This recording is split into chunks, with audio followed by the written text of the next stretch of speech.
সমুদ্রের নীল পানির মাঝে দাঁড়িয়ে আছে ছোট্ট একটি শহর।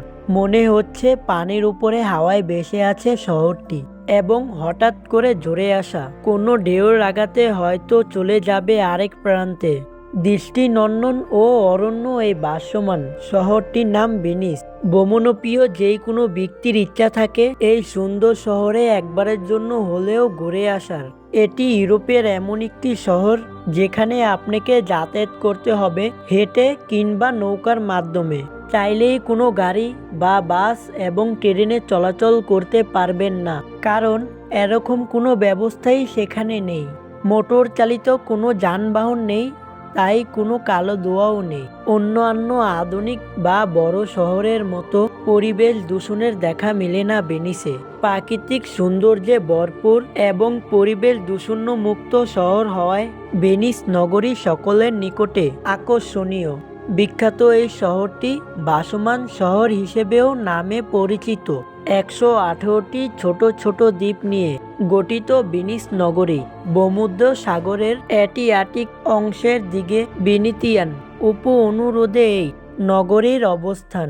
দ্বীপগুলোটি পরস্পরের সাথে যুক্ত করে রেখেছে 400টিরও সেতু, এবং এই শহরে রয়েছে 177টি খাল। তবে 100টির বেশি দ্বীপ নিয়ে এই শহরটি গড়ে উঠলেও বেশিরভাগ ভবন এবং বাসস্থান দ্বীপগুলোর সরাসরি নির্মাণ করা হয়নি। ভাসমান শহর ভেনিসের ভবন এবং সেতুগুলো পানিতে ভেসে আছে কাঠের তৈরি খুঁটির সহায়তায়। দ্বীপ রেখে সমুদ্রের উপরে শহর নির্মাণ করা থেকে শুরু করে কাঠের খুঁটির উপর তৈরি করার পরেও কাঠের খুঁটি পচে যায়নি কেন? ভেনিস শহর বানানোর কাজে ব্যবহৃত হয় ওক এবং লাচ গাছের কাঠ। প্রায় 60 ফুটের লম্বা কাঠের খুঁটি পানির নিচে নরম কাদা এবং পাথরের নিচে শক্ত করে অতীত স্থাপিত হয়। শত শত বছর ধরে পানির নিচে থাকা এইসব গাছের কাঠের তৈরি খুঁটি এবং তক্তাগুলোই নগরীর ভবনগুলোকে নিজের জায়গায় ধরে রেখেছে। স্বাভাবিকভাবেই মনে প্রশ্ন জাগে যে কাঠের খুঁটি এত বছর পানির নিচে থাকা সত্ত্বেও কিভাবে টিকে আছে। এতদিনে এইগুলো নষ্ট হয়ে পচে যাওয়ার কথা। এই ক্ষেত্রে কিছু বৈজ্ঞানিক যুক্তি দিয়ে বিষয়টি ব্যাখ্যা করা যায়। কাঠের পচন শুধুমাত্র তখনই শুরু হয় যখন পরিবেশে পানি এবং অক্সিজেন উভয় উপস্থিত থাকে।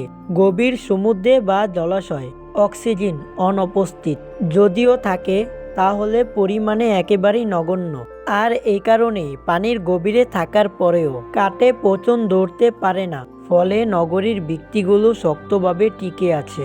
তাছাড়া ভিত্তিগুলো তৈরিতে ব্যবহৃত ওক এবং লাচ গাছের কাঠ অত্যন্ত পানি প্রতিরোধী। আজকের মতো ভিডিও এইটুকুই। আবার দেখা হবে যা অন্য কোনো ভিডিওতে। আর যদি আপনার কাছে ভিডিওটা ভালো লেগে থাকে তাহলে একটা লাইক করে দিবেন এবং চ্যানেলটি সাবস্ক্রাইব করে পাশে থাকা বেল আইকনটি ক্লিক করে রাখবেন।